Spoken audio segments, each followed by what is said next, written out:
But first, the US launched an unprecedented operation in Venezuela last night, capturing socialist dictator Nicolas Maduro and his wife.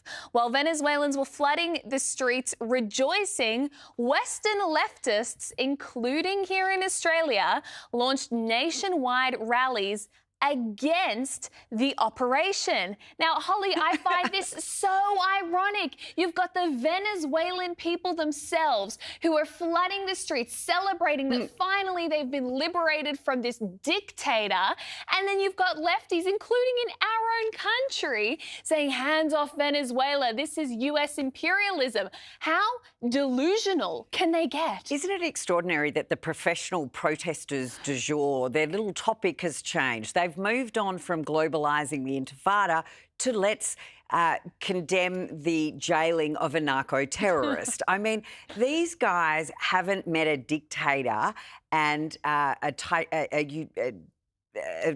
regime that punishes its people that it isn't prepared to support. And we see it whether they're supporting Gazans, and we know like how LGBT people are treated in Gaza, yet somehow or other we have queers for Palestine. I mean, let's just wait for the queers for Venezuela to come up. But I mean, it is just extraordinary that the way that they have just jumped on this anti-Trump brigade for whatever it is.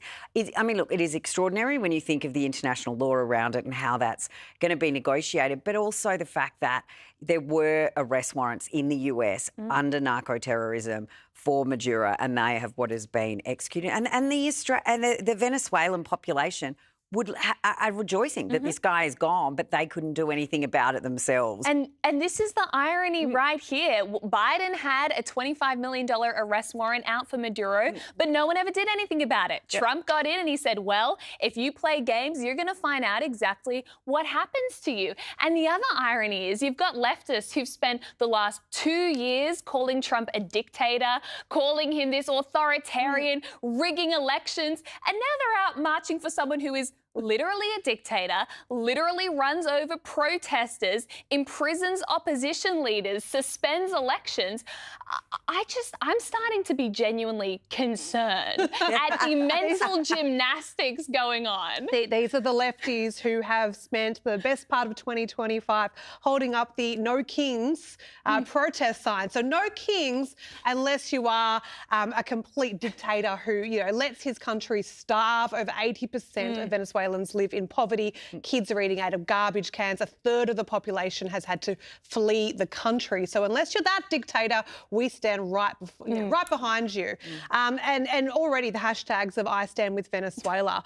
So you can turn to your Venezuelan next to you and say, no, I'd much rather your country be as it was before, 24 hours prior, when you were under this oppressor. Look, yeah, it is an extraordinary foreign policy move. I don't think I'm under any illusion, though, that Trump will do what suits Trump and that there are strategic moves here for the US. This is a country who holds the biggest oil supply in the world, and he is now apparently, running Venezuela for a while until we can find a democratic leader. And look, that type of power has got to be, it just comes in handy when you're negotiating with people to end wars like Putin, sitting around a table with China. That's quite a handy thing to have up your sleeve. But at the end of the day, you're right, the leftists who are out there who claim to care about human rights, the hypocrisy, you could not even dream about it. And it was interesting, Holly, because Trump and Secretary Marco Rubio explicitly cited the Monroe Doctrine, which says that in the Western Hemisphere, that is the US's hemisphere. No one else, not China, not Russia, not Iran, should have a foothold. Now, they were using Venezuela as a launching ground to exploit the natural resources, train their own people. It's just interesting to see finally a president who's actually willing to assert some authority.